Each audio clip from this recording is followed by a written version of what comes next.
4.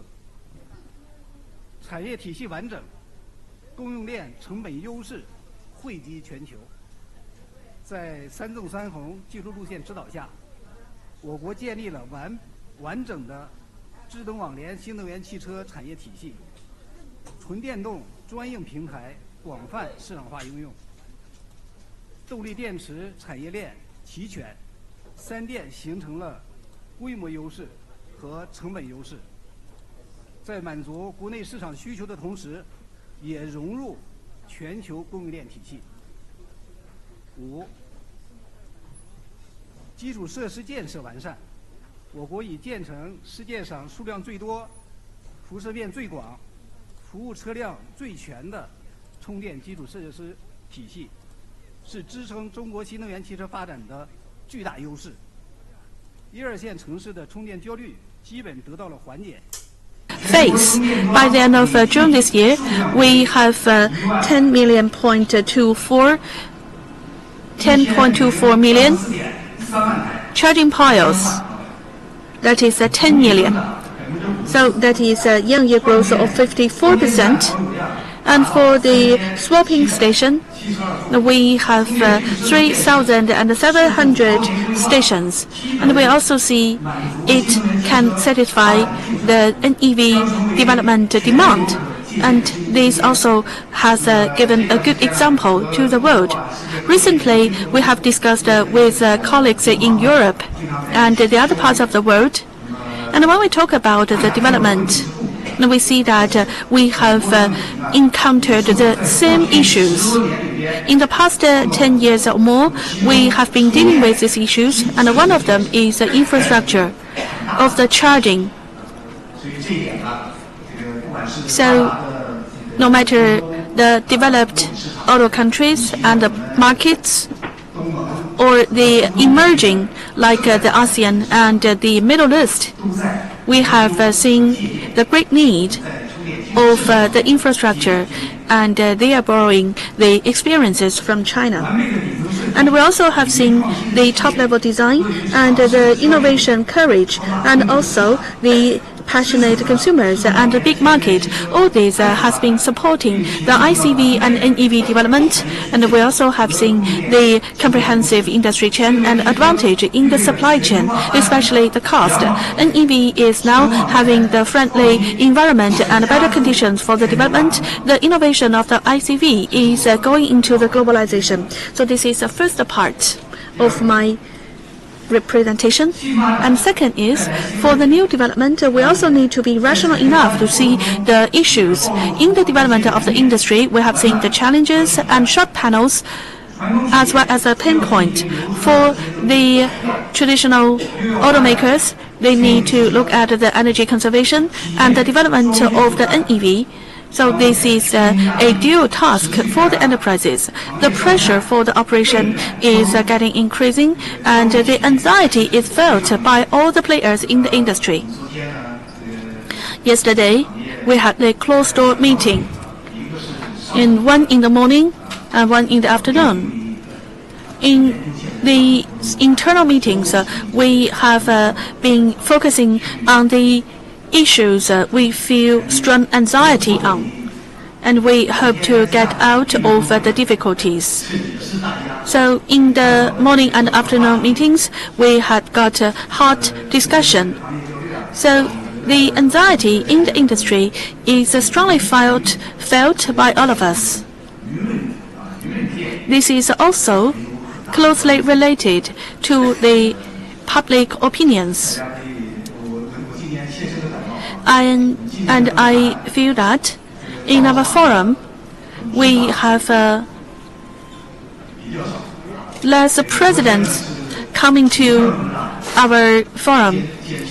And last year, President In Tong-yao from Cherrycom, and in this year, in this morning session, President Xiang Xingchu come to the conference. And when I listen to the other speakers, they are all on behalf of their presidents. So I think it is also understandable, because they will be concerned about the public opinions. and they are facing the pressures.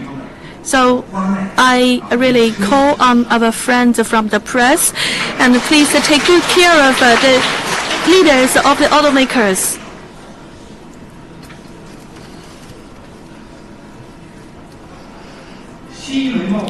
So for the new round of the protectionism, it is a big challenge as well. So some countries and regions, they are using the trade issues as a political tool, and this is also hampering the globalized market. These are all the new challenges we are facing. So first, the anti-globalization and the new round of the protectionism is hampering the development of the global ICV and NEV. And Europe and US are having the increased tariff and the anti-allowance investigation, and this is the obstacle for the development of the NEV and the globalization development. In July this year, the European Commission has issued the policy of anti-allowance tariff for China's automobile, and this is blocking the development of the market. So we see that the tariff, the lowest one, is about 27%, and the highest one is 50%, and in the US it is even 100%. So you see that the high wall is built. But we also hope that, looking at the globalization and looking at the common issues like the climate change we are facing as a mankind as a whole, we need to give a better environment for the NEV development. In July the 5th, the CAAM called on the open discussion and exchanges and the correction on the misconduct of the EU Commission. So the tariff cannot improve the competence of the EU automakers, and it is bringing losses for the enterprises from both sides, which is not good to the bilateral cooperation. And the other thing, the promotion of the NEV has a higher level of difficulties in order to cope with the climate change and low green economy. Many countries have their strategic views to develop NEV. But you know that in actual practice, countries and regions come to different challenges. The traditionally excelled companies are quite traditional or conservative in their actions. Probably you already witnessed some observations and some comments. I think that Japanese companies are quite conservative. I see several Japanese OEMs, maybe European OEMs, are quite active. However, they still run into many difficulties.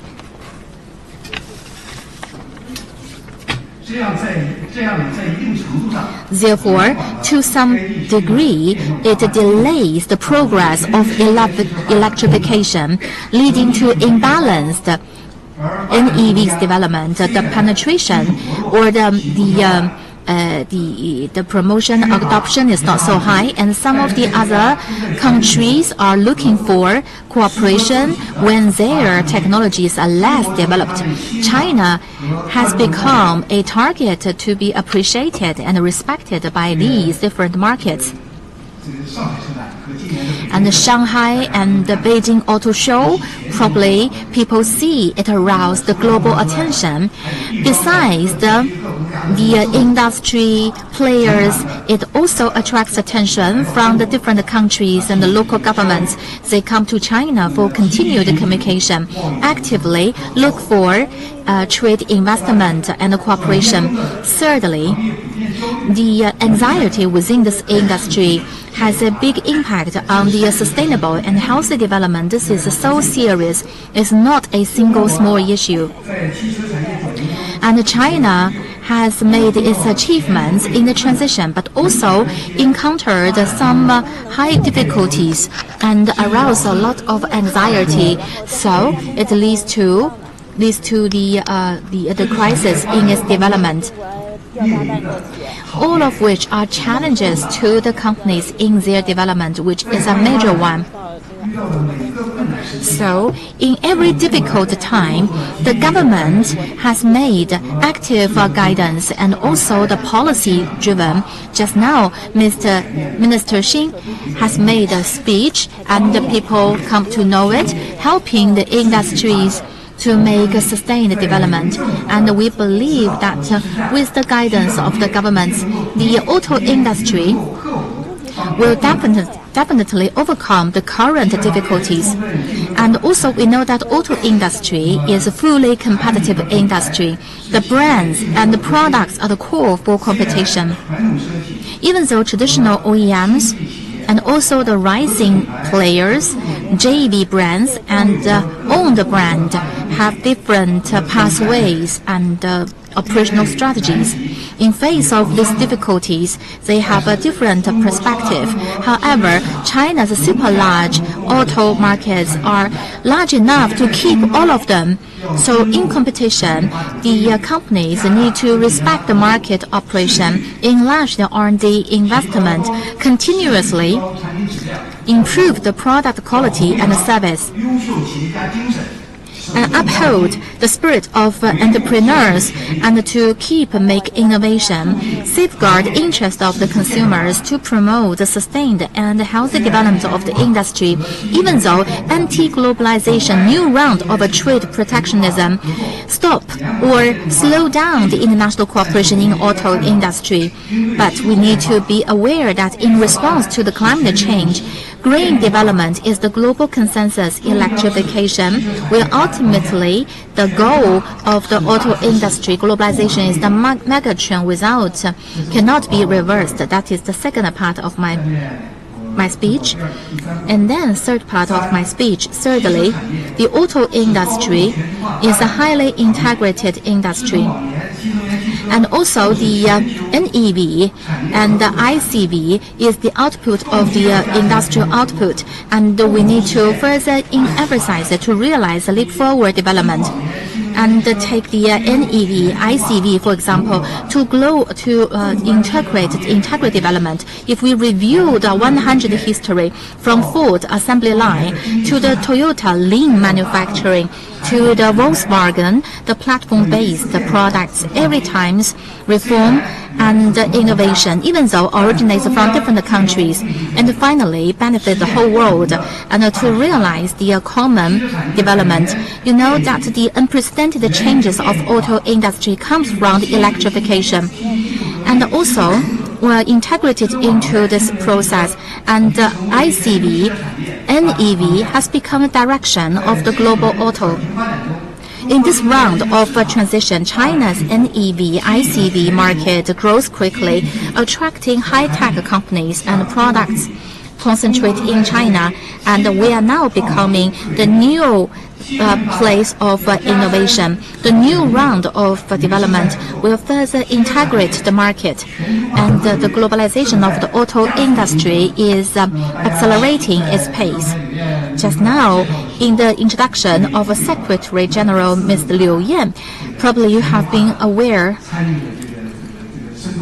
the depths that China OEMs engage in the globalization, such as the guests from the EU, ASEAN, and some international organization, and they are all engaged in this forum. We hope that with today's forum, and we may have new learnings. Secondly, coordinated innovation to promote international auto industry's development, solid battery, fuel cells, and also some key technical systems are picking up the progress, and autonomous driving, intelligent driving pit, and also centrally integrated architecture and other technologies are iterating. And with the in-depth development of these technologies, coordinated R&D and global industrial chain cooperation become more significant. Coordinated innovation has become the mainstay of a global collaboration. Alignment in the standards, the foundation for the standards worldwide, with international standardization to lower the technical barriers and to promote the coordinated development and the technological connection. so that we can realize a fast track for common development. And we have Secretary General of International Organization of Motor Vehicle Manufacturer, Mr. Rodia, and together with the Europe Associations of Auto and other international organizations, in terms of the BEV, NEV, ICV standards, we try to enhance our collaboration. You know that China's auto industry, from the reform to now, its standards are connected with the world and with the EU in order to enhance the key fundamental technology and aligned steps in the software and the hardware, and together with the industry association, and we already have this open source ecosystem, and to promote the inner core into more open construction and also open to the whole world. Thirdly, low carbon, zero carbon development is the must-take pathway. In June 2024, NEE and other 15 ministries and commissions come up with the carbon footprint ecosystem implementation plan. And NEV, as a key product, we are going to have the complete carbon footprint monitoring system and to promote the whole industrial chain's green transition. Carbon reduction is the global consensus. We need the global common actions. We need to match the standards, mutual acceptance of the products, to enjoy, to share the results, and also any new carbon barrier will be the barrier to the green process, to slow the targets to be realized. That is quite straightforward. You know that the EU's NEV is quite slow because they do not give permission to NEVs automaker from China. But you know that the European people have low carbon awareness, the green mobility, and they have strong awareness of climate. They are one of the earliest researchers, and one of the earliest climate change research comes from Europe. So the consumers, and they are quite happy to accept the NEV's development, and we do hope that this kind of a barrier and could be addressed quickly. Fourthly, a super large market of China, and to be inclusive. And you know that in the past 40 years of China's reform opening up, and these China auto industries grow from small to a bigger one, China will continuously expand its level of openness to share the dividend of China's reform and opening up. In the future, car park of China is expected to be over 500 million. Now it is 300 million. Very fast growth, I should say. And the multiple scenarios and the multiple layers of the users, diversified demands, domestic and international companies would get more market chances, so that it brings more potential in the market. China's large market is inclusive, and to be and we hope that all these automakers and in these fields and can develop a product in China, and also and to realize a new status and distinguish the guests. And the other thing is that after today's meeting and talking about this internationalization, intelligent development, and in the strategy, brand, and also charging pillar and others, and we also have the global technology, and also we have the leadership forums and 15 sessions. And we want you to be engaged and to share the latest dynamics and insight. And we do hope and we could carry out international cooperation and to open up a new chapter. Thank you so much.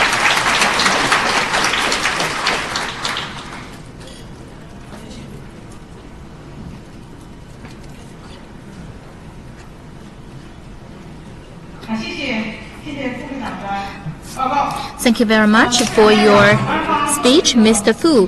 On behalf of the conference organizer, I am also involved in this report, and we have a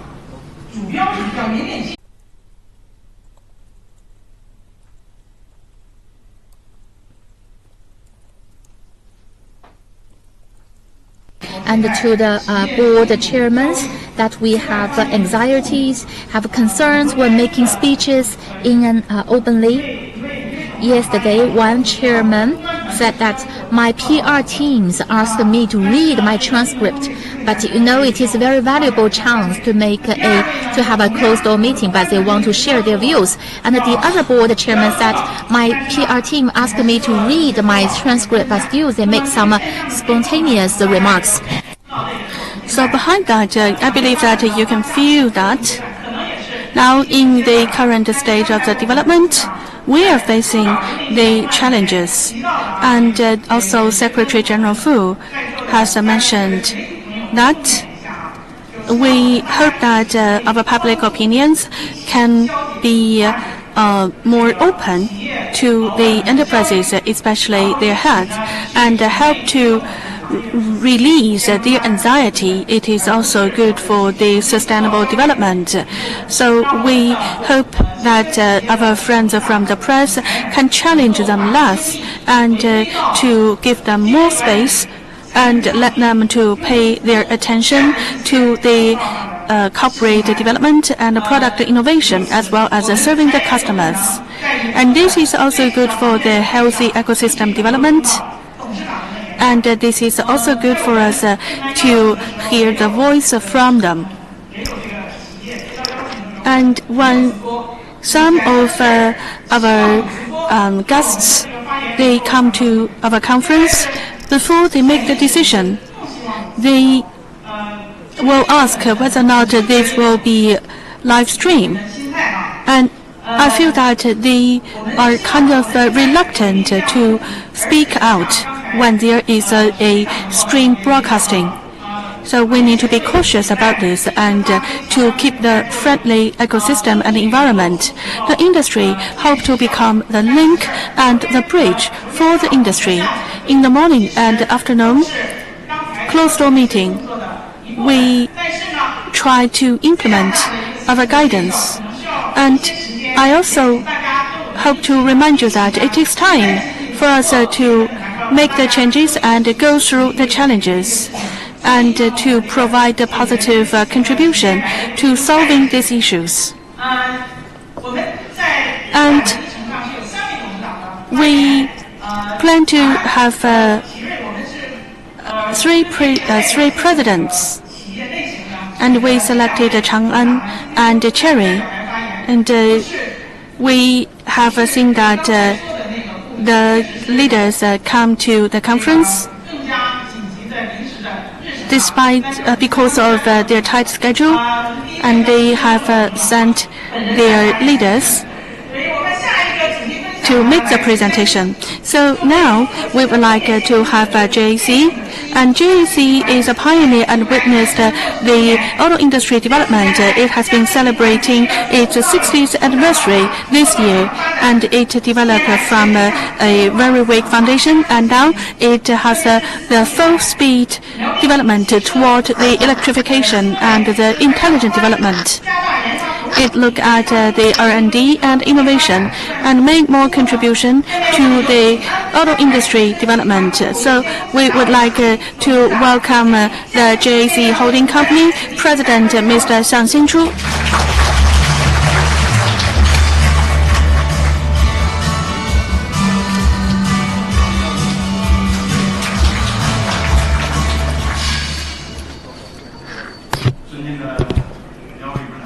Minister Miao Wei and Chairman Xu and Secretary General Fu and President Zhu Yanfeng, distinguished guests and dear leaders and friends from the press, good morning.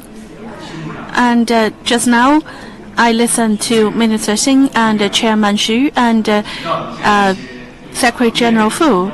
They have pointed out their suggestions and expectations to the industry. I've learned a lot. from their sharing, especially for the top leaders in the automaker enterprises. In the current development, how to lead the automaker enterprises to take the responsibilities and adapt ourselves to the changes in the market. These are very important insights. And from yesterday to today, I believe that all the leaders are coming to the Auto Forum, and those who are not managed to come to the forum, they have the same ambition for taking the responsibility and to build China from a big auto country to the strong one. And we hope that the auto industry, the upstream and downstream partners, as well as friends from the press, we will work together to implement this strategy and to fulfill that goal. So this is our responsibility. And I also feel pressure after these three important speeches to make my presentation. And I would like to report to you our observation on the industry development and the practices in JAC. So first is about the future of the auto industry in China. And we see that the innovation is ongoing and the expansion of the auto industry is happening. Now we are in the innovation and the convergence of all the different industries. The automobile and energy, telecommunication are in the integration with one another. The ICV and NEV and ecosystem building has become the future direction for the auto industry. For the electrification, we look at the BEV, PHEV, and the hydrogen fuel cell. And we are also looking at the specific technology roadmap. For the ICV, we look at the autonomous driving and the pilotless. An ecosystem, we look at the vehicle plus life, vehicle plus business, and also vehicle integration with a road and the infrastructure to provide a better added value to the industry. And for the NEV market, we look at the software, hardware, the telecommunication, the system integration, and AI, and the industry is having a redefined boundary. So the open and innovative cooperation will be very important. The traditional automakers have a comprehensive industry chain, and the internet automakers, they have the new mentality and the new breakthrough technologies. And the traditional automakers and the technology companies will need to build a complementary cooperation to go for a win-win result. In the fierce competition, we need to look at the proactive and the long-term development and focus on the experience of the users. We need to get out of the homogeneous competition and the price war, and we need to win in the tidying out and M&A. The market competition can promote the constant progress of the industry, but the vicious or the chaotic competition is not good for the healthy development. So we need to continue the user-centered innovation and to look at the product and the technology breakthroughs of the R&D and to provide more added value to the consumers. The technology and the integrated innovation will be very important for the differentiated competition, especially when we see all the automakers in the world, they are competing for the highest level ICV technology. So we need to look at the fundamental studies and the innovation and to build China from the big country in the automaking to the strong country. And in the competition, we also need to look at the innovation of the strategy and the mentality. It is not just about the product or the specific services. We need to have the innovation-oriented mentality to look into the competition, like the accelerated R&D and also the differentiating of the existing products.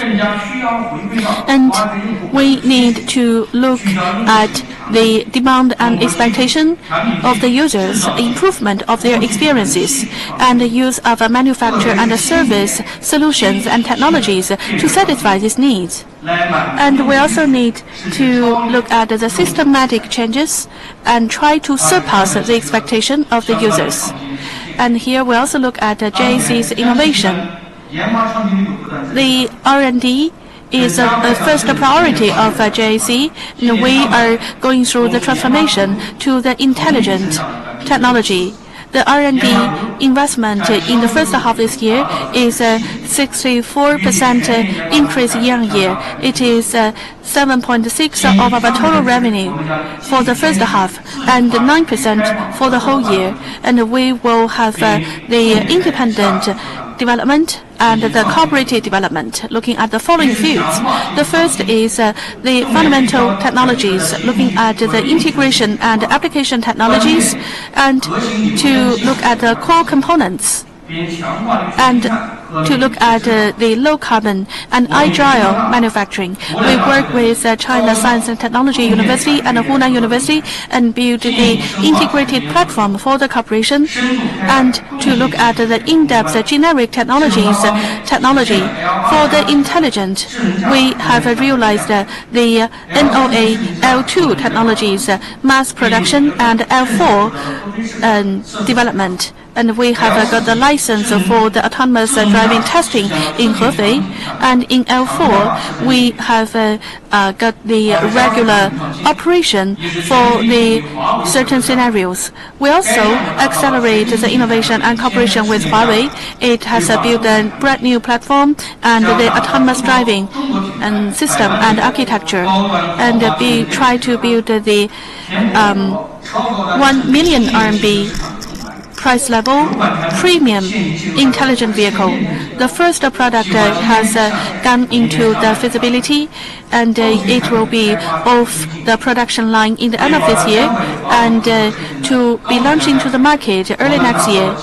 We also have built the digital R&D, low carbon, and the green technology and brand service based facility.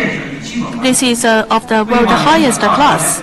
The scaled production is 200,000 units annually, and to produce more JAC and Huawei supported vehicles. And we also will continue the development of the Harmony OS based ecosystem and the super fast charging solutions development.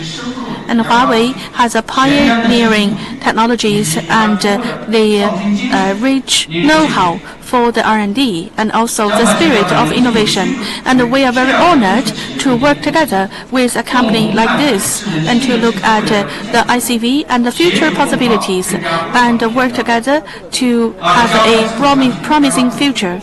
And also, we will accelerate our self-developed product development and NEV and ICV, and build the specialized platform for the NEV, for the compact designs, SEVs, and the executive sedans. They are put into the market in a regular speed. In April this year, we have launched the Define, that is the concept vehicle for the passenger vehicle.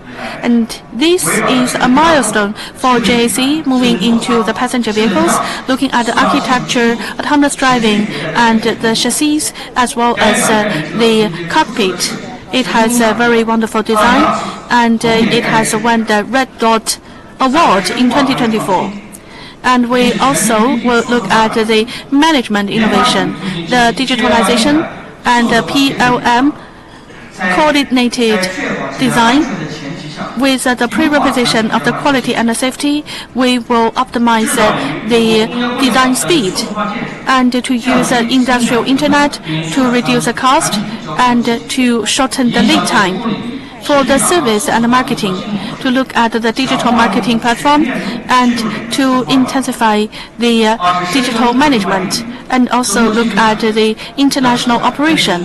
For Chinese enterprises, we have been seeing not only the export of the product but also the technology export. Also, we are going abroad together with the IT and the high-tech companies. We have built the local branch and to carry out the local operation in the local market and to look at the industries going abroad, industry chain going abroad. And we also will deepen the SOE reform. We will continue to have the profound study and implementation of the reform of the SOE and to look at the market-oriented operation and to release the vitality for the innovation and entrepreneurship. Our suggestions and our future action plan, first is generic technology development. We suggest that the government can take the lead and organize all the stakeholders to look at the generic technology development, especially the critical technologies, and to look at the AI, autonomous driving, and the new power batteries, fuel cell, and the intelligent manufacturers, key technology development, and to accelerate the industry chain and the supply chain integration for the special metal resources like the cobalt and the nickel to improve the security of the supply and try to develop the local production of the key components, and the upstream and downstream synergy building and the carbon footprint management to have the coordinated decarbonization and build the low carbon competent supply chain. So this is my presentation. Thank you very much. And last but not least, great success to the 2024 China Auto Forum, and all the best to all the leaders and the guests presenting this conference. Thank you very much.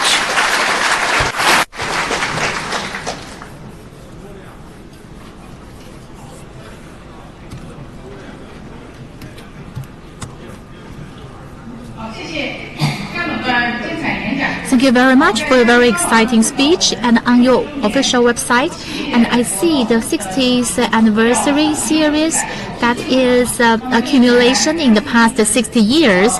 And with the great determination, you can achieve great. And I know that JAC has making a solid progress. Thank you, Mr. Shang,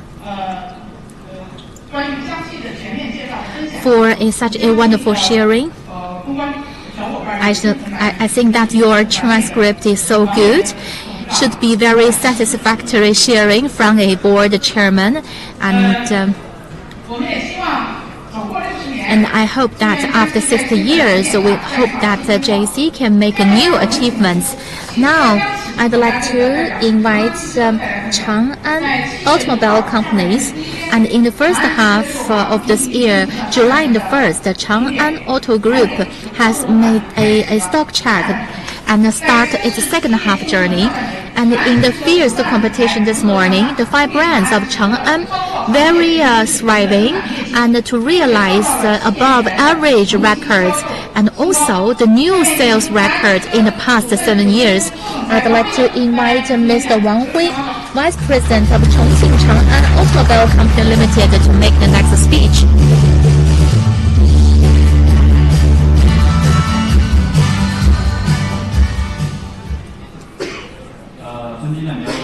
Distinguished Director Miao and Chairman Xu, distinguished guests, ladies and gentlemen, thank you for the invitation. Just now, the moderator talked about my board chairman. I want to explain this to you. Like you said, the auto industry is fiercely competitive. We had many times of internal meetings. You know that the OEMs, it is true, our executives face the B side or the business instead of the C side, the consumers. And we still see that we now have the platform and to connect with the consumers. In the past, we had a passive reaction with the consumers, but now we need to engage with the consumers. In the past, we were offered the data from the market research agencies, the dealers, the retailers, and there is not a big impact on us. But now we have a live streaming and on the videos and on the official account. In engaging with the consumers, we find out that you do not know what you are doing and you do not know what your professional expertise are. And to a traditional company like Chang'an, what should we do in facing the new consumers?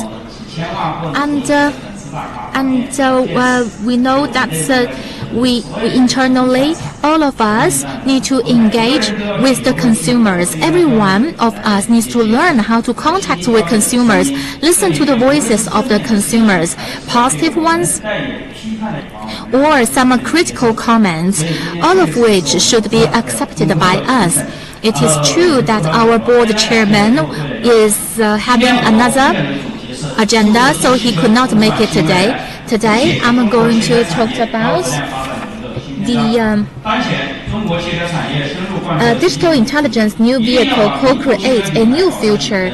President Xi has the spirit, and with the support of the relevant governments, agencies and industry and the love of the stakeholders, we are now in the right timing with the right opportunities. 2023, China's sales of car is increasing by 12%. For 15 years, we rank #1 worldwide, and NEV sales is 7.26 million. So 2024, maybe over 10 million. Penetration of ICV more than 65%, and exports 4.9 million, and 2024 over 5 million.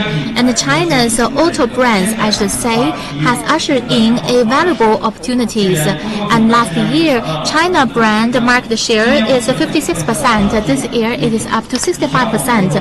In the past, we always say that half market, Japan, Europe, US and China, but now China takes half of the market, which means a strong growth momentum. And of course, at the same time, other industries also show the new trend. There are full news, new technology, new cars, new cooperation, new mission. And the new technology leads the digital intelligence with the 5G and IoT and also big data. A series of new technology make breakthrough. And auto industry is accelerating its progress, and NEV is one of the chapters. So digital intelligence is the true future. We believe that such a future is coming, and the digital intelligence maybe this year or next year will usher in its explosive growth, a great opportunity. Take intelligent vehicle, for example, we have Avatar. Take Avatar 11 together with Huawei. We have a 3mm radar and 12 and also 13 cameras, totally 34 sensors. And we have NCA and others. And last year, and because we have rural areas revitalizing program, and in the evening time, and once the activity is done, and totally, and in this process, we know that there are a lot of competitive ones. And in the luxury vehicles, intelligent vehicle is one of the features. When we work on it, we need to build a super reliable, intelligent driving. Safety is the top luxury, and in this sector, which is our focus, and it is in the and we want to prioritize safety as the luxury products. Apart from the product, intelligent technology is reshaping the sector supply chain. And for example, digitalization gives us a higher efficiency. The physical manufacturing becomes more intelligent. Together with Huawei and the China Unicom, and we set up with 5G plants. We use 5G AI, digital twin, and others. And we have 275,000, and also we have a whole process intelligence, and the cost down by 20%. And of course, we also have intelligent management, and we have the whole value chain. And the other thing is that we have constructed CADDM And based on the 300 the indicators and 180 algorithms, and the process efficiency grew by 38.5%.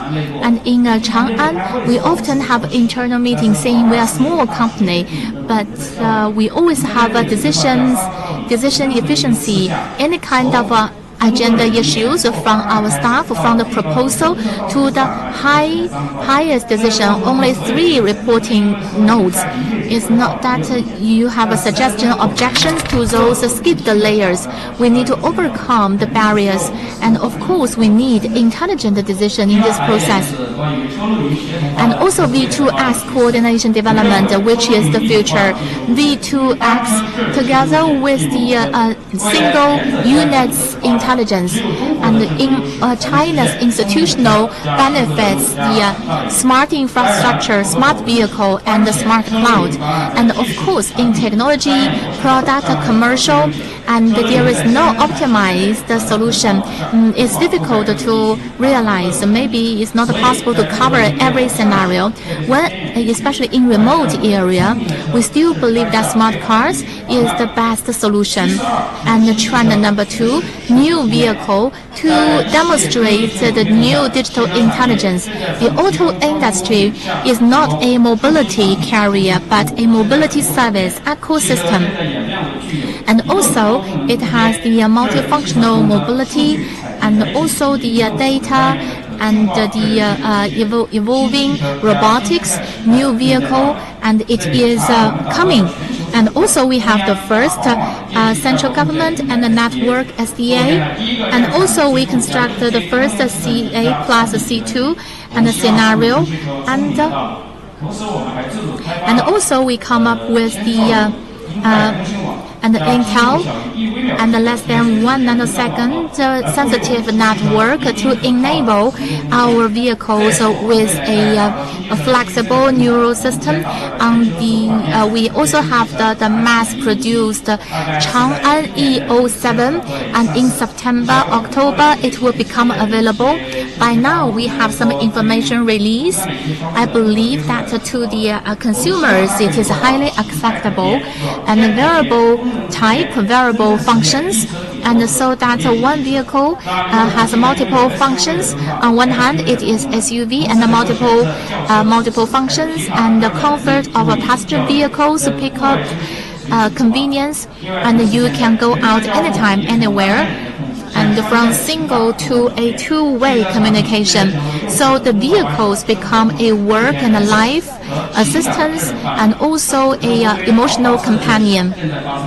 So the understanding of luxury cars, and I believe it is a new high-end, and therefore in terms of Avita brand, we hope that based on the new luxurious, there are 3 contents, and high face value, and high technology, and high tech. And we know that the high face value, people still like beautiful things, because it originates our desire for beautiful things, for beautiful arts, to get emotional satisfaction, and therefore the new luxury comes from the high and beautiful things, and high tech, which drives the progress of human society, which means that humans can better enjoy the benefits of technology.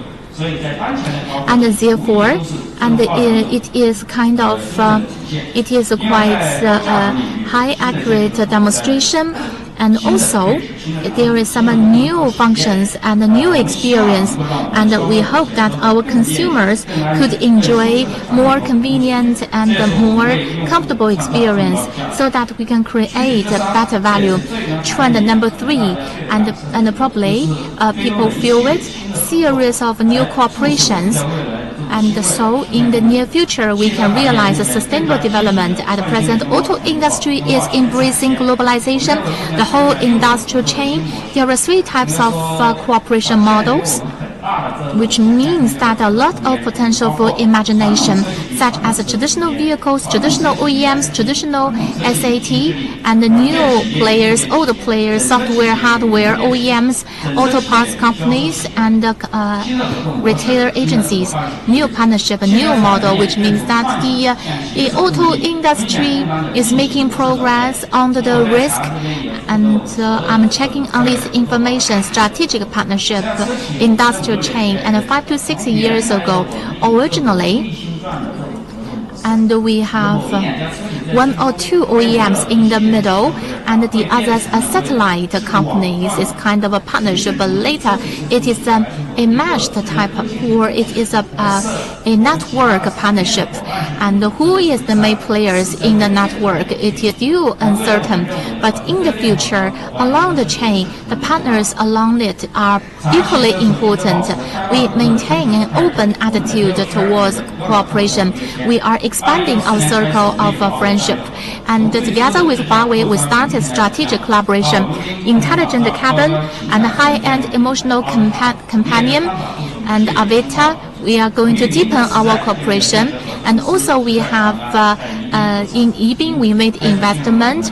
We started our mass supply with Infraring and the others. We have a great supply chain to have reliable and mutual trustworthy supply chain. The fourth trend, the focus of this industry, and this round of industry revolution enable us with a new mission. We need to promote this new progress. And the China brand in the NEV intelligent, we already form our advantage. So from last year to the first half this year, in Europe, in the ASEAN countries, we have been doing the survey in the NEV development, and surprisingly we found that the Chinese brand, the power of it is increasing, and some of them is even stronger compared with the European brands. So this is a very good milestone, and it brings a globalized opportunities to the Chinese automaking brands, and we need to continue our development and to be proactive and to develop the local market and to have the going abroad and going up as well as going in, and to help the local market to develop and bring better employment to them. So last year I discussed with the local government and the government officials from the local market. They have said a lot of good words to us, and I noticed that when in the past years they are not meeting the highest leaders in the local region, but now we are getting more and more attention from the local government, and this also shows our power increase.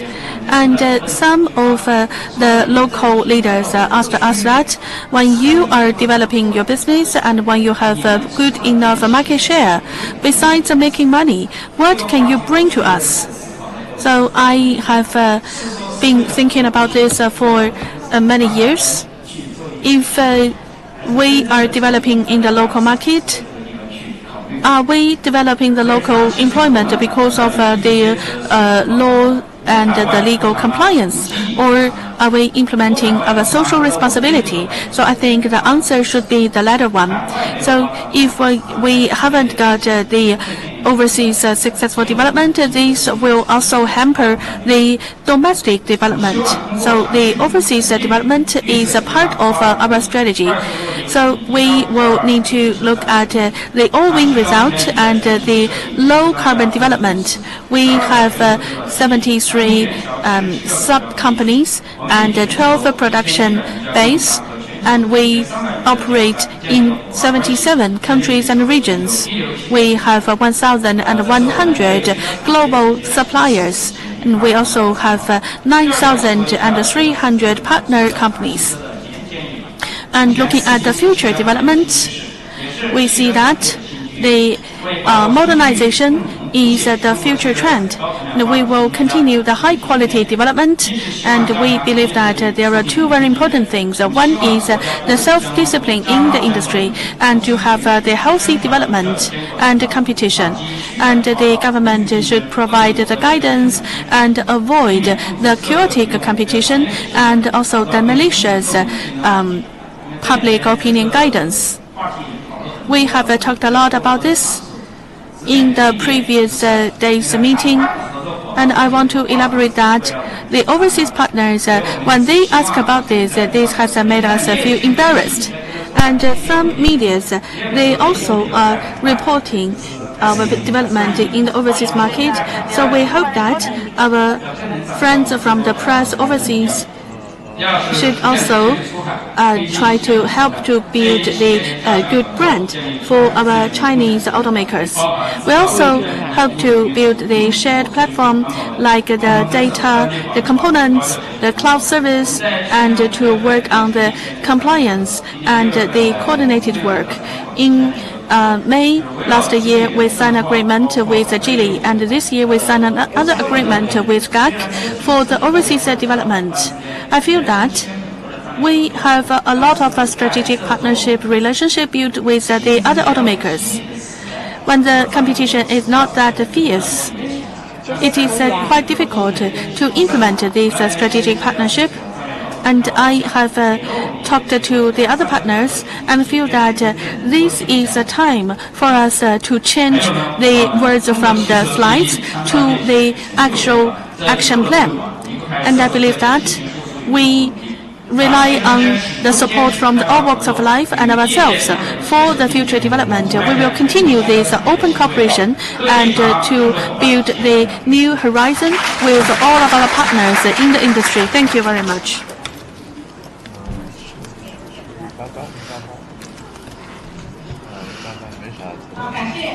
Thank you, Mr. Wang Hui. Thank you for your speech. Look at the China's auto industry development and the brand building for the China's automakers. We have seen the confidence and the passion of Chang'an Auto. This year makes the 40th year of Chang'an's entry into the passenger vehicles, and this is also the year of the digital and the intelligent transformation. And Chang'an also set the flag for building the world-class brand, and also look at the long-term development and fulfill the social responsibility. So we look forward to see the stronger Chang'an for China and for the world. Also, you mentioned the self-discipline and the healthy competition for the industry. This also is a common will for all the automakers. So I believe that it is time to work together for the self-disciplined operation and the healthy competition for the industry. Now we see the fierce competition, and one of the automaker have built the dual growth for the NEV and ICV, and also grow in not only the domestic market but also the international market. So this is a very prominent achievement. And the leader of the company has said that we will need to make a great progress in 2024. So now we would like to have the Deputy General Manager of Chery Automobile, Mr. Wang Lang.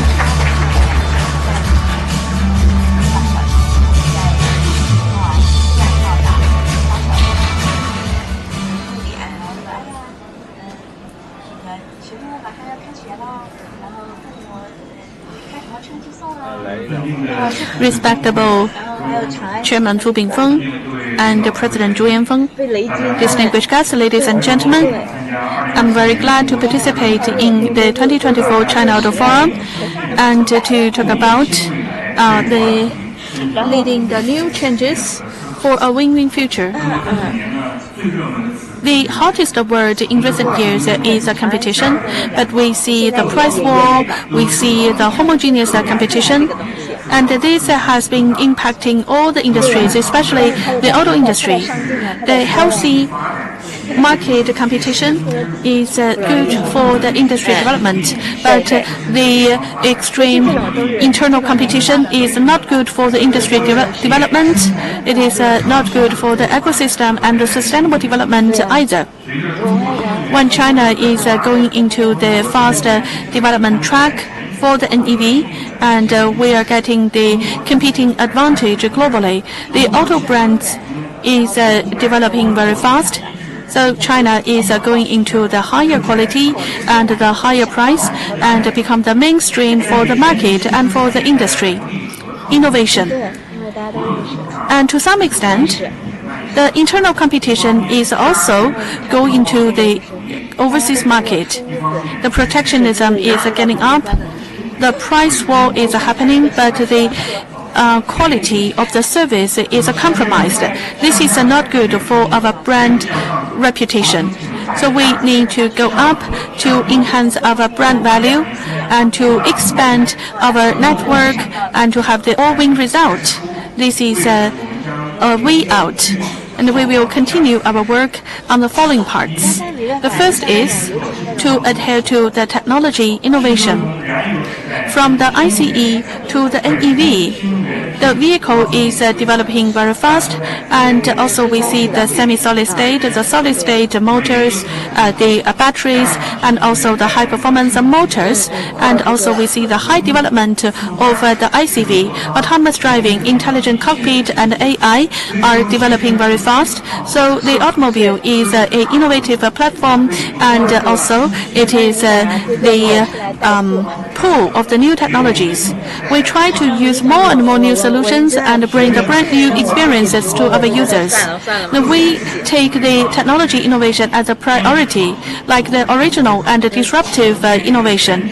We have built 8 R&D centers and 300 laboratories. We have 20 billion annually for the R&D. Half of them is used for the fundamental studies related R&D. We will not do the full stack on-premise studies, but we build the ecosystem for the innovation, working with all the partners and the stakeholders in the innovation. We work with the universities, institutions, and the experts, and try to build China's Fraunhofer, and try to build the achievements from the laboratory to the production line and to the world. And also, we try to build the innovation. And for the new quality productive force and high quality development, we need to look at the brand building. Without the competence of the brand, without the global influence and differentiated value, we will go into the Red Sea and the price war. We hope to get away from the price war and go up instead of go down. Because go up, we will see the infinite field for the future development. So we will continue our brand building and ecosystem building, as well as a better service provided to the users, and also the unique valued experiences to the users. And we will continue to build the alliance for the ecosystem. The global competition is looking at the new energy, autonomous driving, and the intelligent cockpit. So we need to have the combination and innovation on the platform, on the ecosystem, and on the business model. The vehicle is no longer just a space, but it's not just a transportation tool, but the space for life. And we will need the digitization, the platform building, and to work together with the industry chain, the upstream and downstream, even the aftermarket to work together, and including the SMEs, and to continue our transaction. And we will need to provide the high quality solution and try to build the creative new business model. We have been looking at the platform and ecosystem development. We build our industrial internet and the purchase platform and the supply chain financial platform, and we have gathered 10,000 enterprises working together on the coordinated innovation and share the benefits of it. I believe that building a stronger industry, we need the OEMs and the industry chain as well. We also need the consumer culture development and the supply chain consolidation and development. The market is very big. We should turn from the internal fierce competition to going out for the innovation. And we also need to have the open competition. We will need to look out to the world, and we also need to look at China from the perception of the world to build the circular domestic and international economic development and to transform to the quality and the word-of-mouth oriented work. The going out is not just selling the product, but also to introduce the technology and the solutions and to fulfill our social responsibilities and build a partnership with the overseas partners. In our new overseas market, Chery will work on the secondary development of the product, and we also make great preparation, build the service network, the sales channels, and bring the best service and experience to the users. And we actively work on the local market and improve the employment as well as the taxation. We also have done a lot of public welfare related events.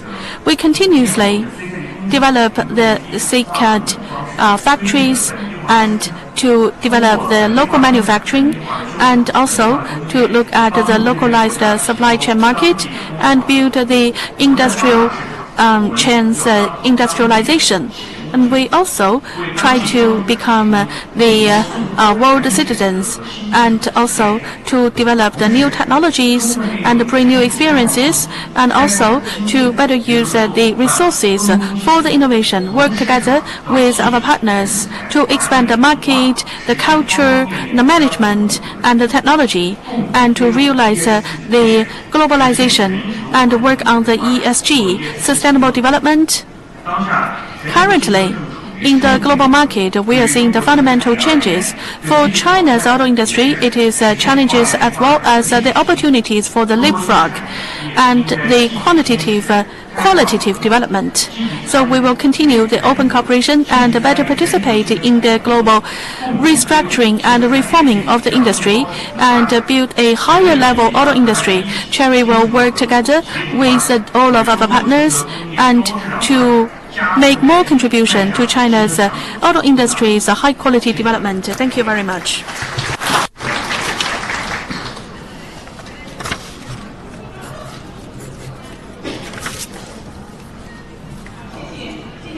Thank you very much, Mr. Wang, for your sharing yesterday.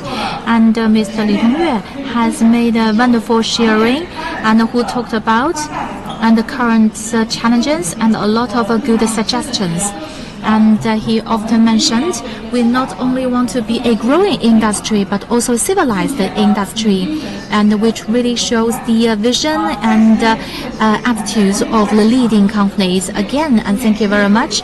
And also, and it is a very good representatives and also these good examples and in a global development trend, and so that it will be a very good direction. Now I'd like to invite the Secretary General of International Organization of Motor Vehicle Manufacturers, OICA, covering the auto industry, and that is the only recognized authorized organization, and the SAE China is also a member of OICA. OICA's mission is to promote the sustainable development of auto industry. Today, we are very honored to have invited Secretary General of International Organization of Motor Vehicle Manufacturers, Mr. Rueda, to make the next sharing. Thank you.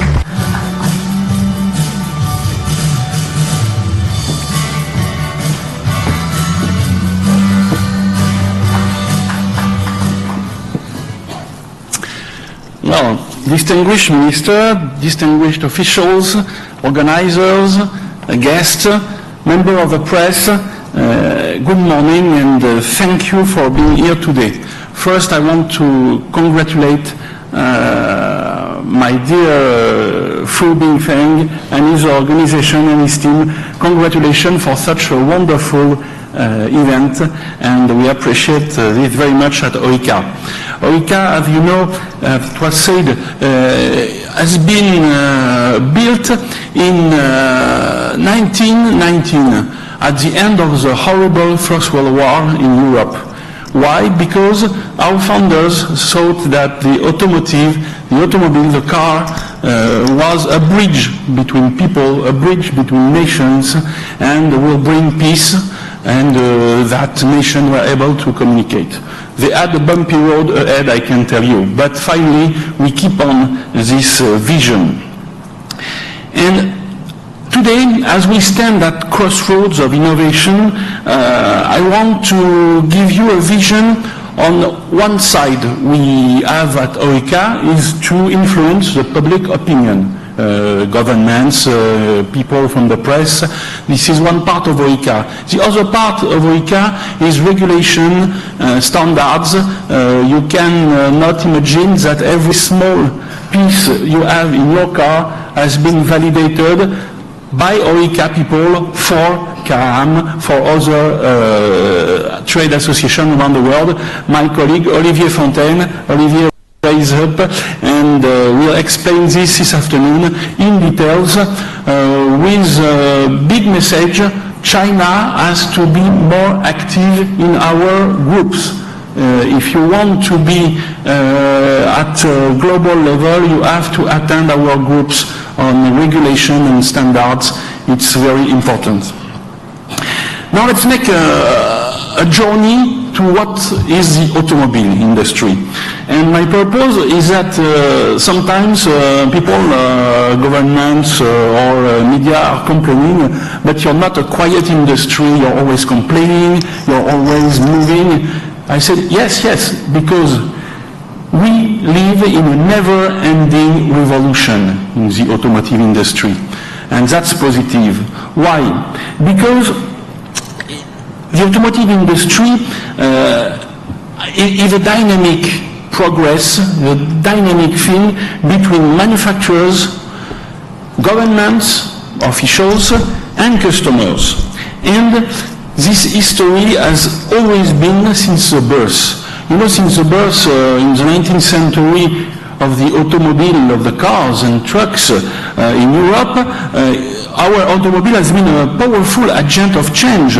It was a time where we had a horse-drawn carriage for the people, and with self-propelled machines, we were paving the way of the modern society we are living in.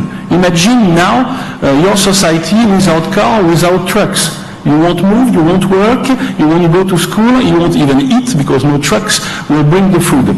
So for us, we have to understand this. And considering the manufacturing evolution we had in America, in Europe, we were able to bring affordable cars to the masses.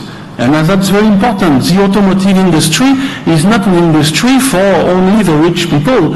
It's valuable if it's able to bring affordable cars to many, many people. Each area in the automotive industry is marked by breakthroughs that have continually pushed the boundaries of what's possible.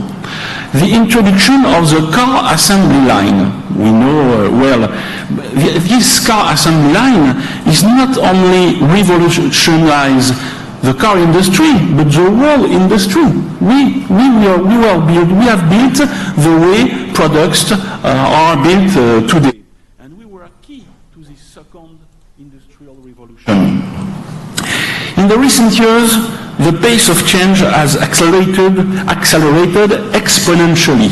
And why exponentially? Because we are not adding one project to another, we are multiplying things. And that's very important. The shift from internal combustion engines, ICEs, and hybrid to electric and hybrid is another milestone on the ongoing revolution in the automotive sector. China and America have disrupted traditional paradigms, pushing the envelope with advancement in battery technology and autonomous driving capabilities that once were thought impossible. An electric car 25 years ago was a golf cart you see on the golf course. Now it's a real car. So we have to rethink where we are coming from. It's very important. The automobile industry is not evolving. It's undergoing a perpetual revolution because we are constantly reimagining ourselves. Today, we observe a phenomenon involving three players in the automotive sector: manufacturers, governments, and customers. Each of these stakeholders plays a crucial role in shaping the future of mobility. The first player, manufacturers, are investing heavily in R&D, focusing on creating vehicles that are safer, more efficient, and more connected.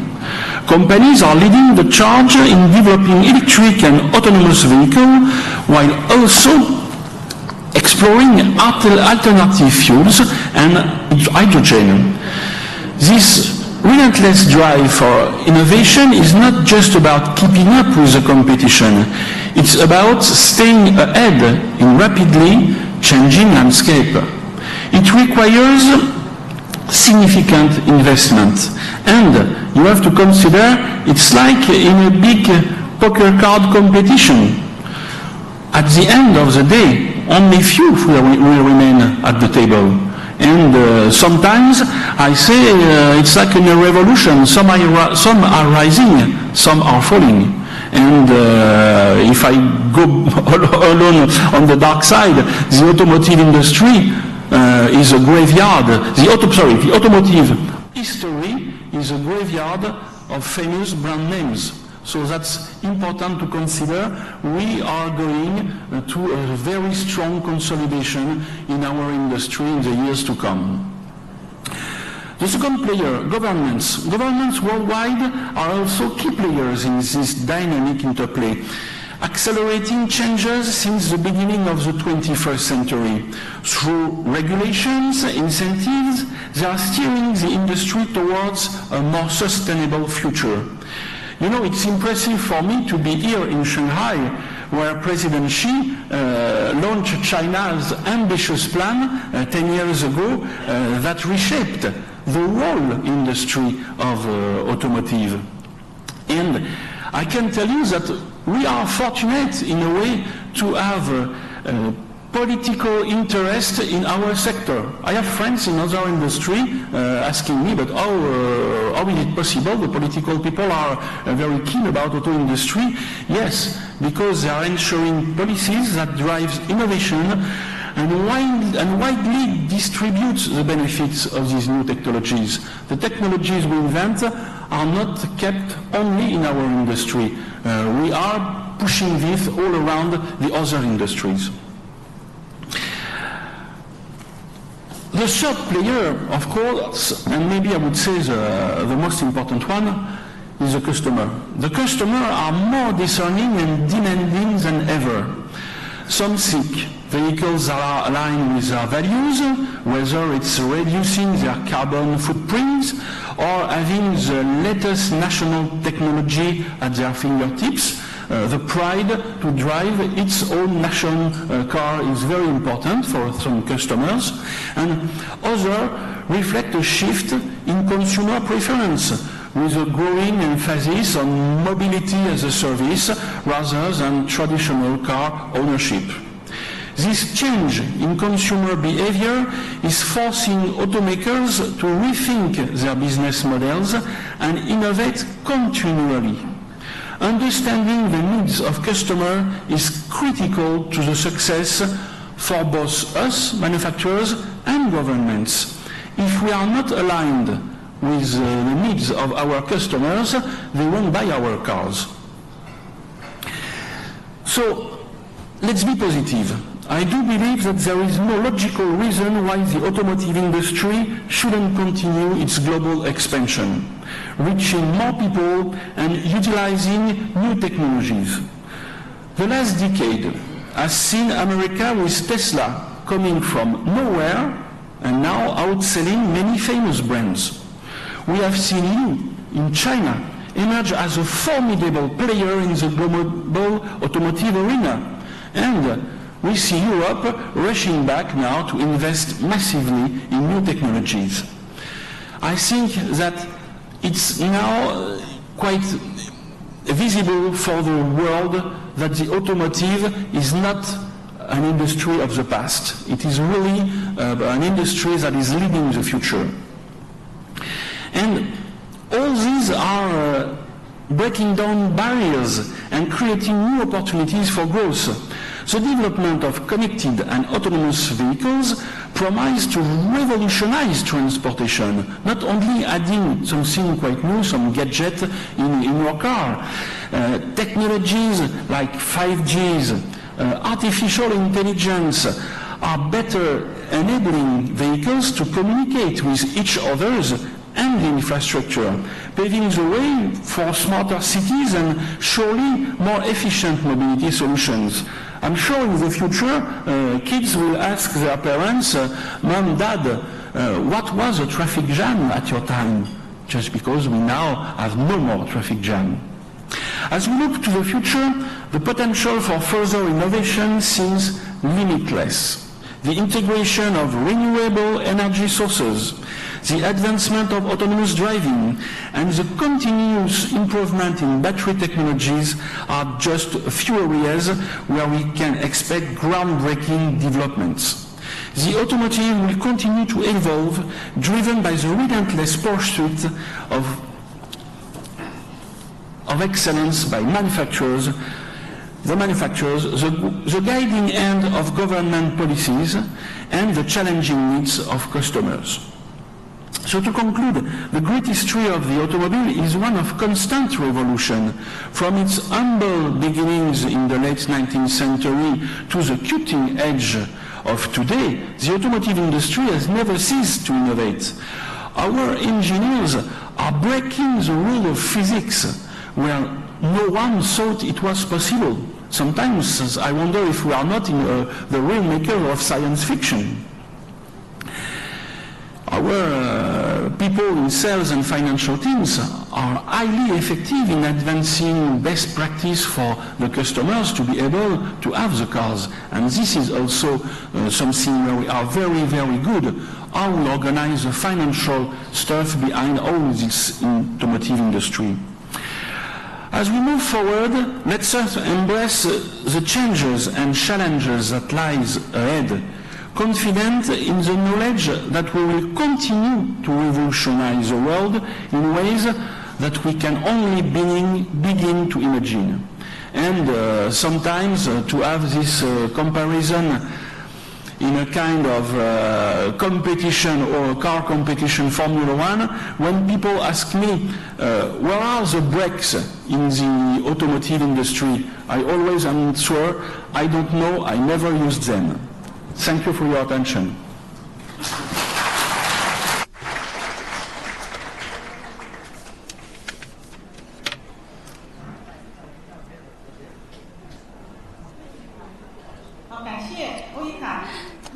Thank you, Secretary General of OICA, for his excellent speech.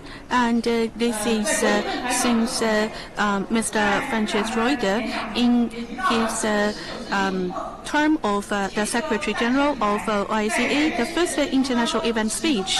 And he mentioned that in this industry development, the breakthroughs is always happening in the journey. And we have never stopped this automotive revolution.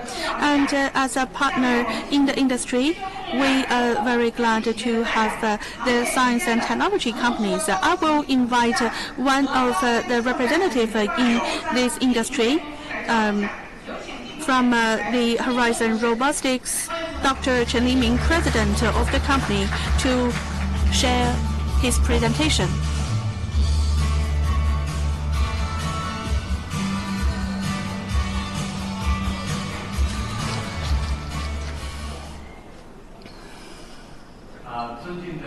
Respectable Secretary General Fu Bingfeng and President Zhu Yanfeng and distinguished guests, ladies and gentlemen, I am Chen Liming. I'm president of Horizon Robotics, and I want to talk about exploring the new ideas for the advanced autonomous driving. So we all know that for the NEVs, it is now in the second half of the competition, that is advanced autonomous driving and intelligent cockpits. So when we look at the vehicles with a price of over 200,000, the NOA deployment is getting higher and higher. From 2022 to 2023, for the vehicles with a price of 200 to 300,000, the NOS installation is increased by 24 percentage point. And for the higher price vehicles, the NOA deployment is an increase of 19 percentage points. And both the coverage of these two price segments, the NOA deployment is over 50%. And for the new models, 8 out of the 10 has a NOA deployed. And if we look at the ChatGPT, the end-to-end applications, so we see that in the beginning of 2022, the OpenAI ChatGPT has given us a great pleasant surprise. After the AlphaGo, it shows the ability and potential of the AI. And Tesla, the FSD, end-to-end large model version 12.3, it has given us a very great and surprising impression in the autonomous driving, especially the large models application. We believe that for the autonomous driving, in 2024, we will see the era of ChatGPT. And why we call it a ChatGPT moment? I believe the user experiences, especially the user friendliness, will be further improved. The current NOA in the urban area, it is usable, not user-friendly. So it is kind of not quite cautious or not friendly for the application.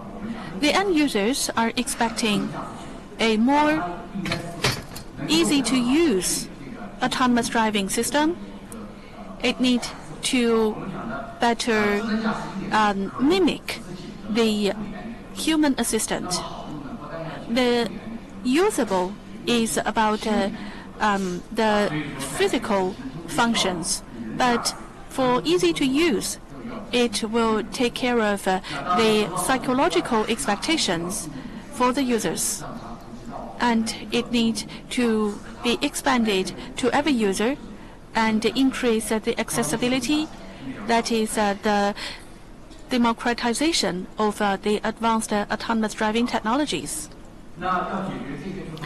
And to improve the user friendliness, we need to solve the challenges for the scale out and the scale up. In the market, if we look at the scale up, that is to reach the performance limit. For some of the applications, we have seen very high performance, and they are able to deal with a lot of complex scenarios. But for the scale out, that is actually not the case, because the at the up limit of a performance is not good enough. So this has the autonomous driving in the small range and cannot reach a good user experience in the larger scale applications. So we hope that we can get a good scale up and can use it everywhere. The core of it is the computing power, the algorithm, the data, and engineering. These are the four major pillars.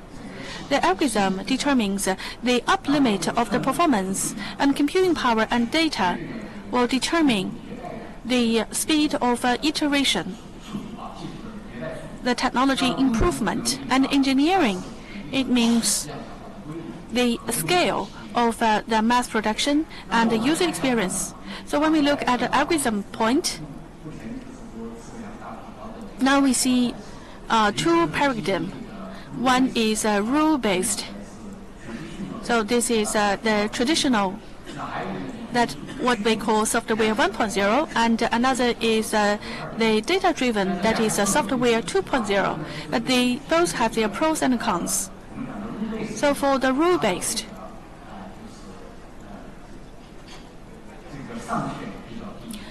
the up limit is lower, but the fundamental safety is better satisfied. And for the data-driven software, the up limit is higher. But on the other hand, for the fundamental, it cannot satisfy as good as the software 1.0. So this is a kind of a seesaw effect. We are trying to find a good solution. For the autonomous driving, we need good experiences and at the same time a better guarantee for the safety and also able to be widespread and applied. For Horizon, we believe that the end-to-end and interactive gaming implements the optimal solutions for the scale-out and the scale-up.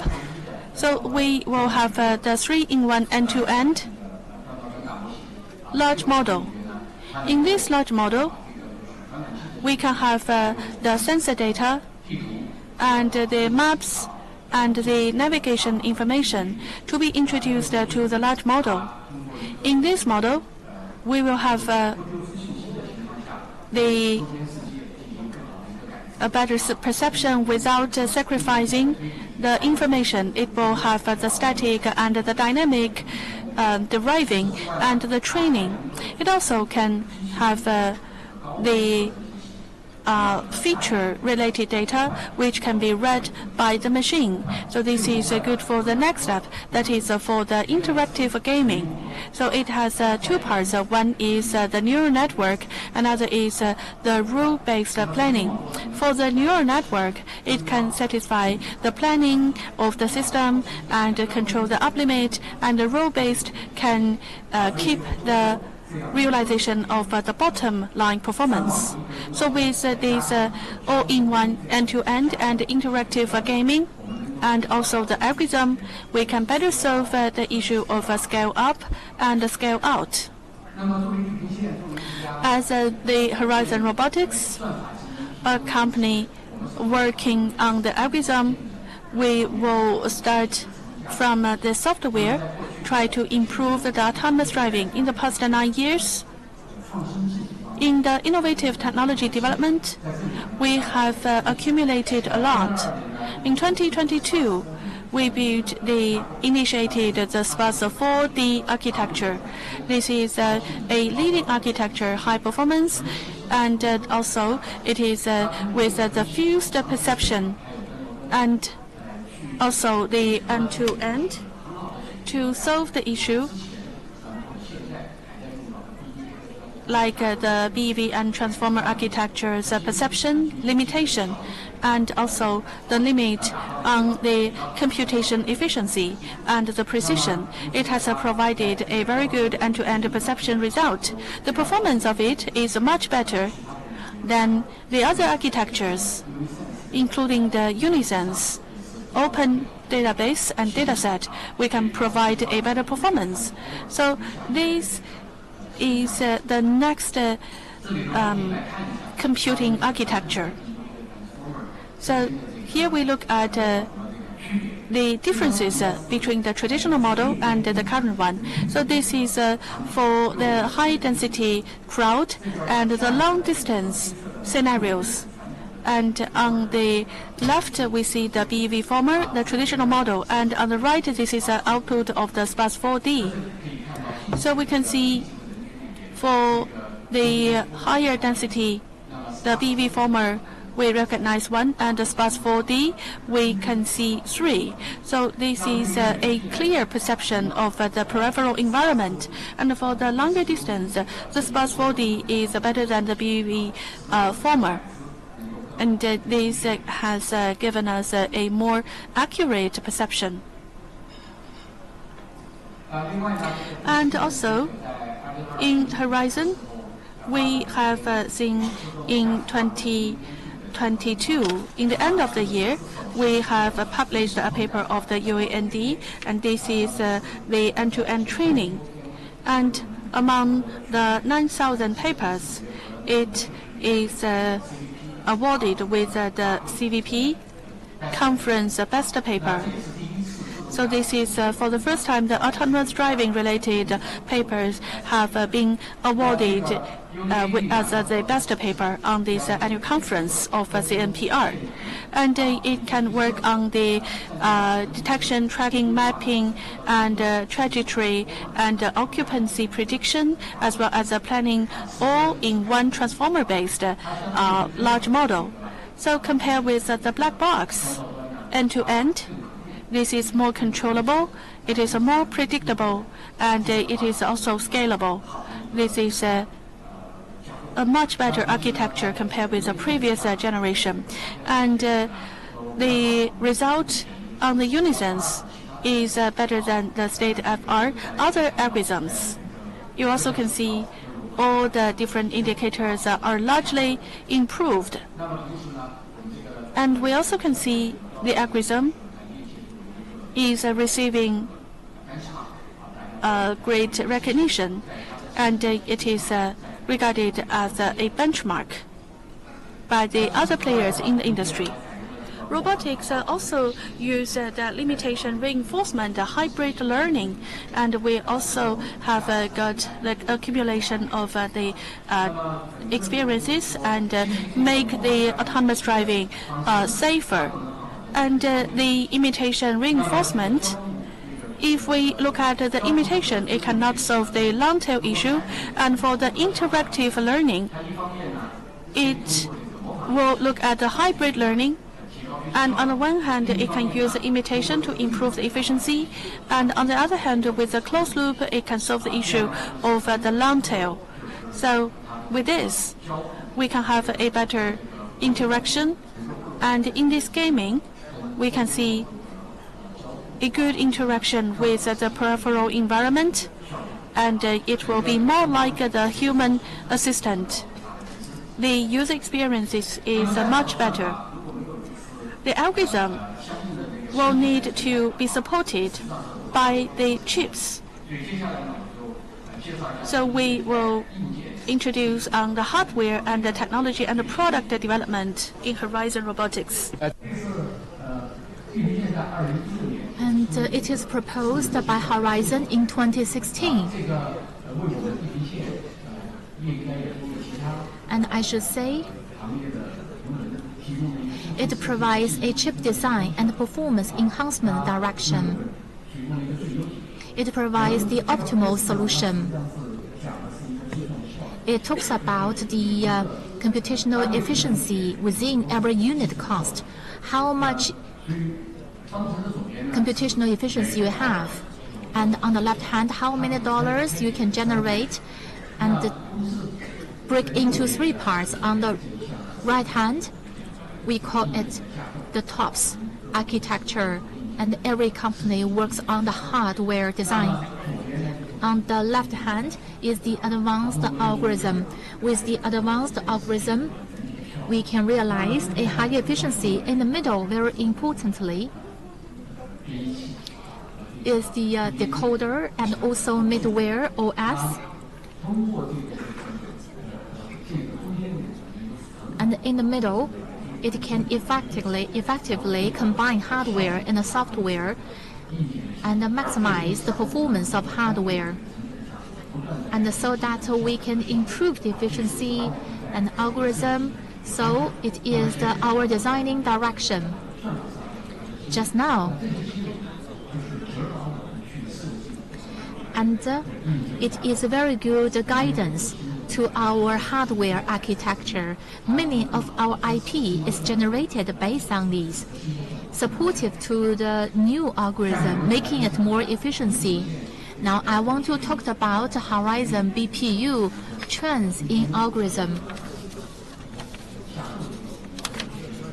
The evolution of our BPU, and from Bernoulli, and from the ADAS to have the sensed algorithm, and the other one is the Bayes 2018, and it effectively addressed from the sensing to the algorithm. 2021, we have a NAS architecture, faces to the all scenario, especially the urban areas, effectively supported of it, and we also use this on the enhanced range. And the latest BPU NASH architecture is the integrated optimization based on the hardware and the software, and how we start from the software to guide the architecture hardware, and supports the end-to-end, and also the MAC array. And there is a multiple and these dimensional engine and a multiple data flow,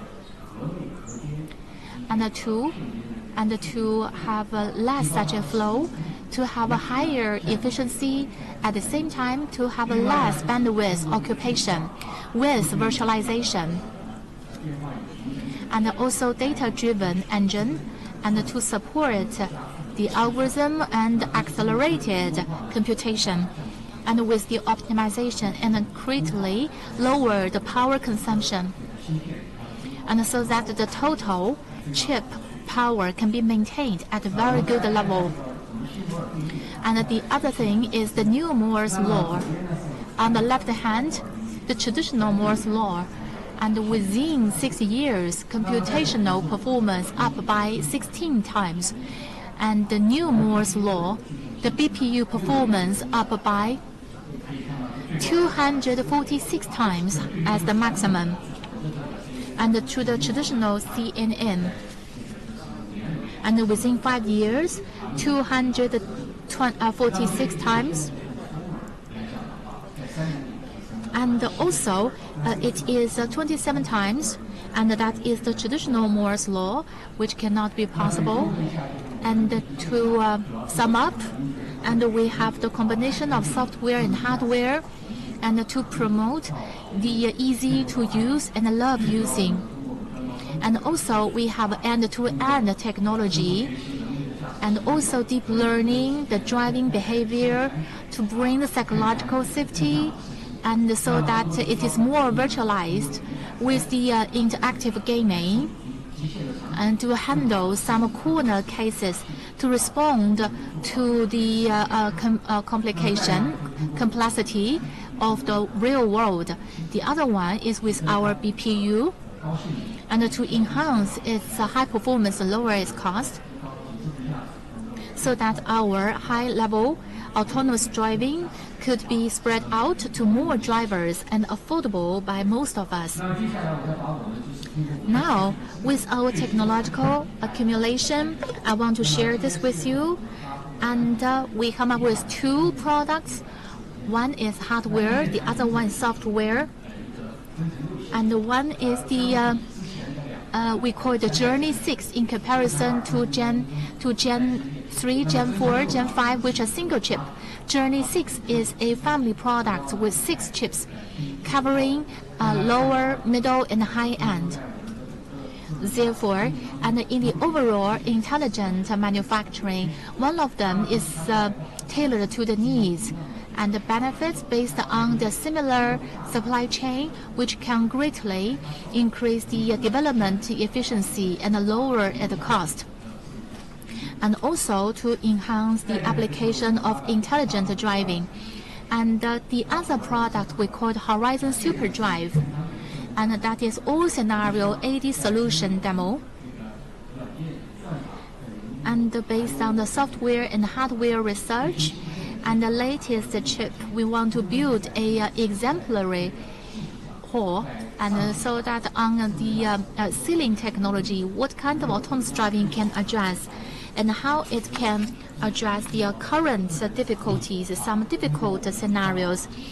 and with this end-to-end technology, interactive gaming, and also our enhanced Journey 6, and we are just with kind of elegant and relaxing driving, including the urban areas and also the parking scenario.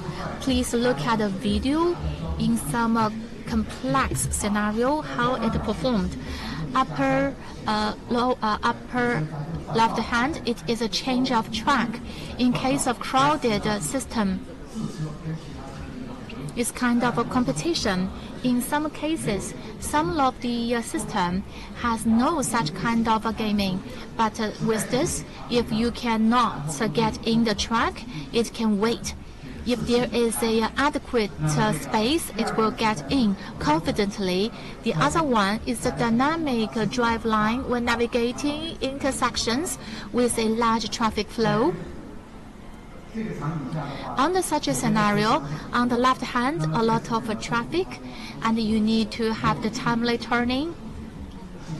Without technological ceiling, without such a confidence, it's not possible that you can turn left. On the right hand is the urban roundabout navigation, and that is quite complicated.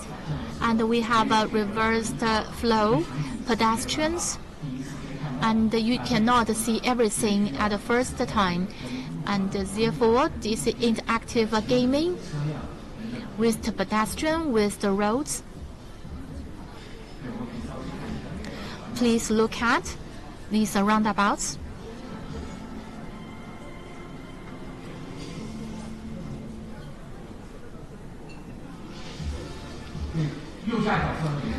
And the lower right-hand corner. Yield to pedestrians, and when necessary, the vehicles yield to the pedestrians.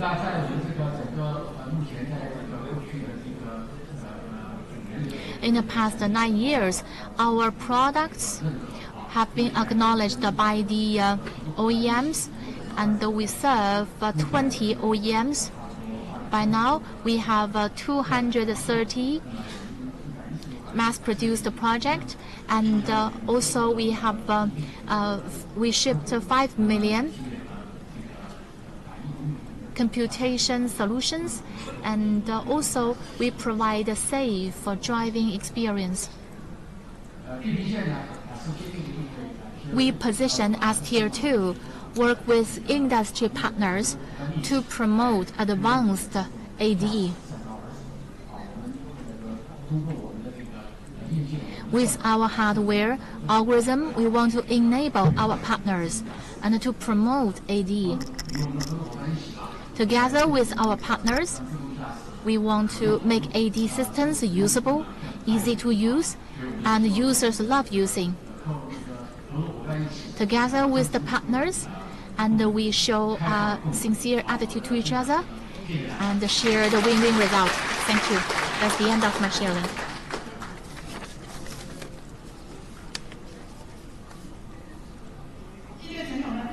Thank you, the sharing from Mr. Chen. And thank you for your great support. And also,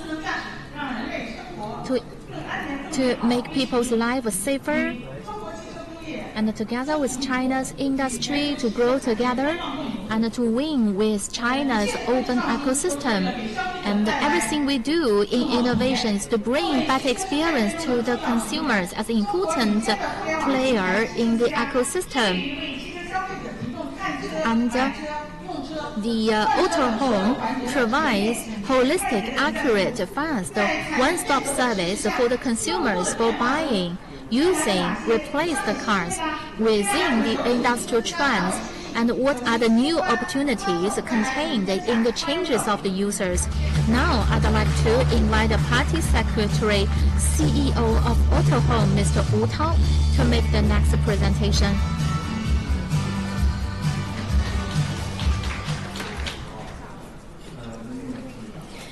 Vice Chairman, distinguished guests, ladies and gentlemen, good afternoon. I know that the competition in the auto industry have been mentioned by others, and the whole society is in anxiety. And I should say that the anxiety indicates that some brands fight for technology, fight for price. I think that no matter what prices they are, if the consumers do not pay for it, so it might be a pit and it might be a trap, because ours is a heavy industrial chain. So I want to talk about the user's perspective, to talk with you how in the intersections of changes to work together to welcome the high-quality development in auto industry. My presentation is entitled, Based on the User Requirement, Seek the High-Quality Development. I will skip the slide. People know it quite well. Many industry release data. This is an important slide. Please have a look. Actually, the decision of the users are quite difficult to make. First of all, consume more content, compare more vehicles, longer decision cycle, and these are the accumulated user data. What is behind it? Because the users do not know which one is better. They do not know who is better, who is worse. And they have to compare different products and solutions. Therefore, in terms of the user's decision, which means that the product knowledge is not enough. If the NEV, you know that without intelligent vehicles, people can make very fast decision. I should say that is one of the issues, but also a good opportunity. The second thing, let's look at the changes in the consumer group. 60% is the replacement and additional purchase. The most of the markets are the stock vehicle market. 60% is for additional purchase and replace the vehicle. Therefore, we need to see the petrol vehicle, 8.2 years for replacement, NEV, 3.6 years, and after 8 years. And how could we better serve these two groups, which can really generate new demand? And the next one is the lower tier markets. Let's look at the left hand. Let's look at the tier 1, tier 2, and then tier 3 and below. So we see that the growth is 13.2%, that is double digit. So we see that the demand is going toward the lower tier cities. So this is also known by all of the automakers, and have they satisfied their demand? So we see that for the vehicles, ICE is expanded from the market. And is that true? Do we need to recheck this information? So we see that maybe in the lower tier cities, we may have more opportunities. Even we are seeing the Red Sea. So for the replacement of the used cars and for the lower tier cities, we still have the opportunities. And also, when we look at the user data, so we see that we have a lot of user data, and we will see their expectation and try to do more. This will help us win out in the fierce competition. In the auto home, we will continue to work with the OEMs and try to help to find out what's the next direction of the marketing. So we will need to look at the effect. We are talking about how good our product is and how to get the user understand the value of our product and then to realize the purchasing. If we cannot answer this question, we may not get the real value. Why the vehicle is good but the sales is not good? Is that only because we need to do the price down? Maybe not.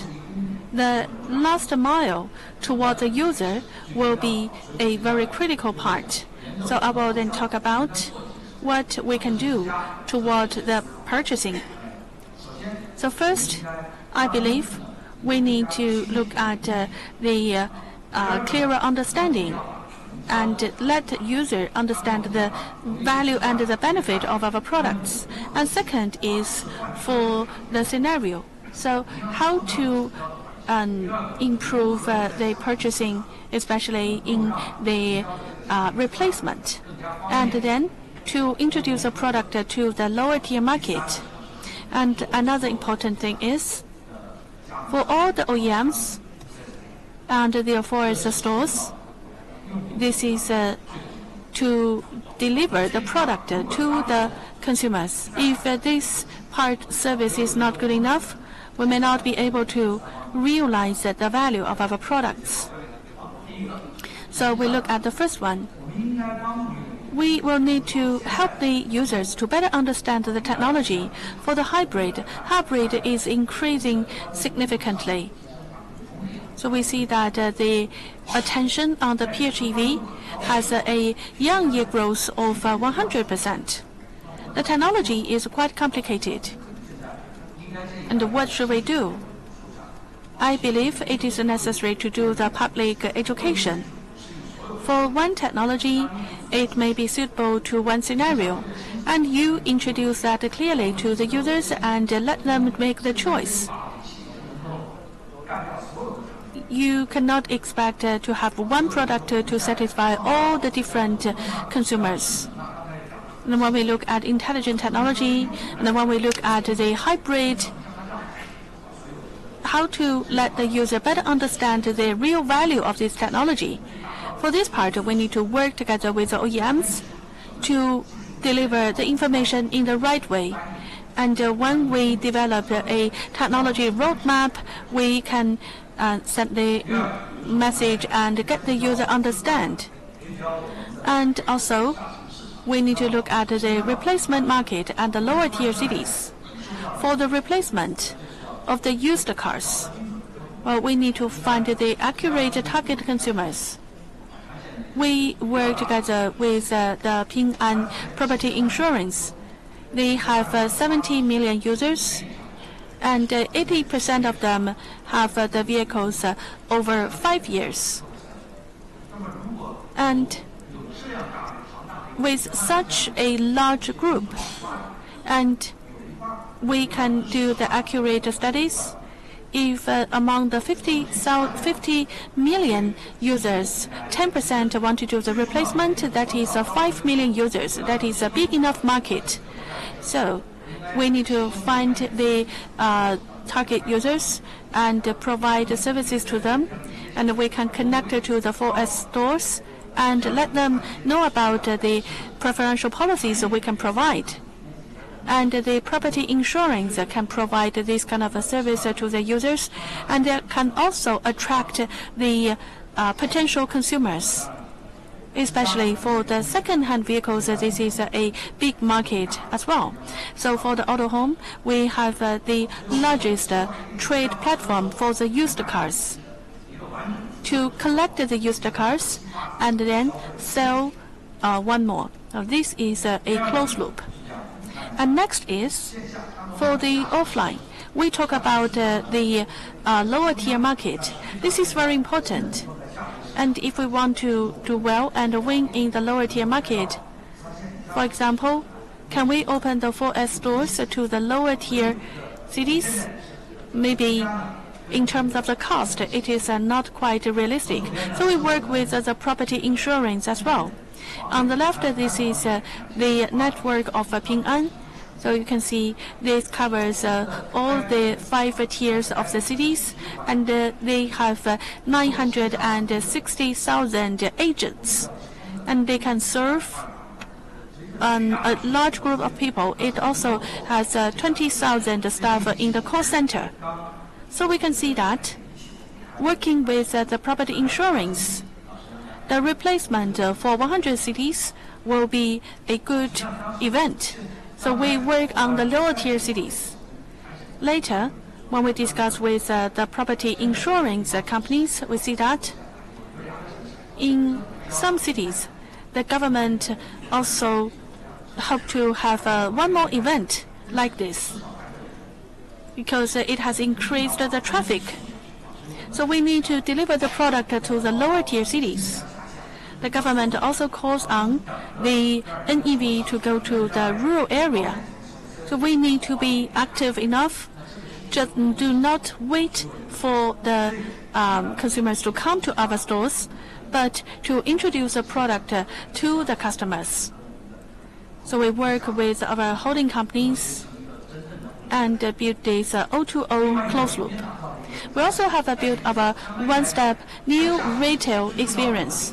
For the lower tier cities delivery, we do not have a lot of vehicles in the showroom, but we have the 3D, naked eye 3D display. So this is glass-free, and this is more convenient. So we also have the test ride. If the test ride experience is good, we can have the leasing of the vehicle. So with the glass-free display, and we also can provide different test ride models. The consumers can have a tangible look at the vehicles and experience it. It saves the time and the space of the showroom, but at the same time, it can stimulate the demand in the lower tier cities.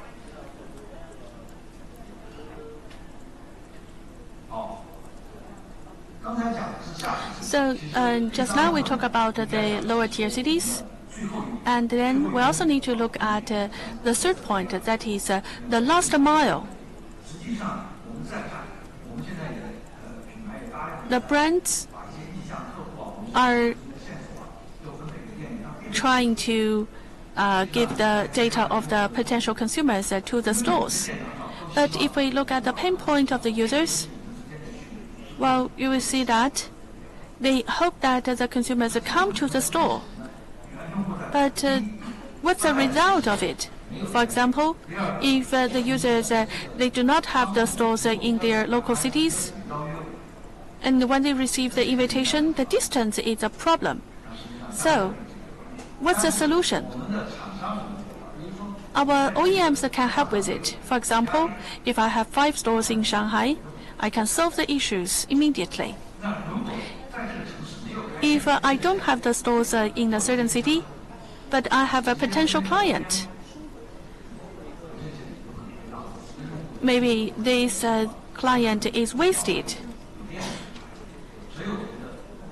So, if we look at the user's experience, we need to try to satisfy the need of the potential clients. And previously, when we have the dividend of the traffic and the high-speed development, we can just simply wait for the users to come to the store. But now, we need to provide a better service and satisfy the user's need. And also, when we look at the single stores, if the store is quite appropriate, if we listen to the user's voice, you will see that there is no response for a long time, and we cannot see professional enough receptionist, and maybe the turnover of the staff is quite high, and also the chaos in the callback. So we will see that this may hamper the user experiences, and when the user feel that this purchase intention is not strong enough, they may give up the purchasing, or they may turn to another brand. Their willingness of the purchasing is not further stimulated. So from this aspect, we have our digital solutions to help the users to remove this pain point.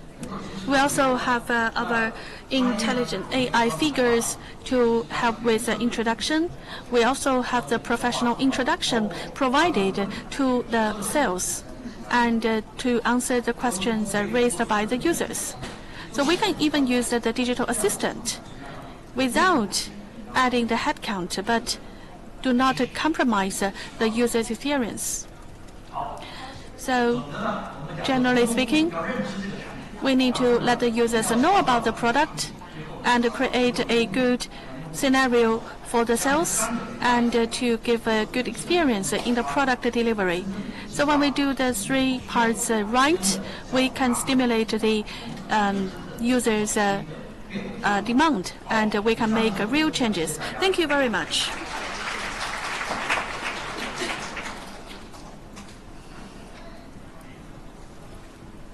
I would like to thank Mr. Wu for the wonderful sharing. As a strategic partner of CAAM, the Autohome has provided great support to the forum, and we expand the cooperation. And we see that there are two opportunities. One is to go overseas, another is to go rural area. Recently, CAAM and the Autohome has expanded their strategy on the NEV going to the rural area, and also to release the potential for the sales and help with the high quality development. Thank you, Mr. Wu. And I would like to thank all the leaders, entrepreneurs, and the international organizations and partners for their speeches, and also focusing on the high-quality development and the global opportunities. They have shared their suggestions and insights for the sustainable development of the industry, adhering to the efficiency-oriented principle for the China Auto Forum, and the organizing committee will collect the core ideas and process information, and we will analyze the information and share our opinions with the responsible authorities and also the different departments in the CAAM, and to release the value of this conference. And I would like to thank also our speakers and leaders for the sharing in the afternoon. And tomorrow we will have a series of the parallel forums. And President Fu also mentioned that in the afternoon and tomorrow morning we will have over 10 sessions of the themed forums. And they will talk about the different aspects and hot topics in the auto industry development. We have 13 themed forums focusing on the different topics. I look forward to receive you on site and online. And please welcome to our official website for the live stream. This is the end of the plenary session for the 2024 China Auto Forum. Thank you very much, our panelists.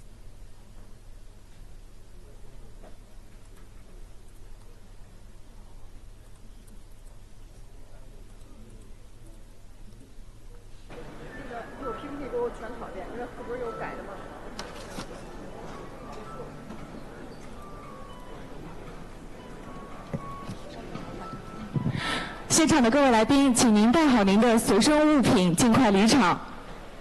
我们上午的大会已经结束了，各位可以来到1楼用餐，请一定要带好您的随身物品，尽快离场。我们马上就要进行一个翻台的工作，谢谢各位的配合，谢谢。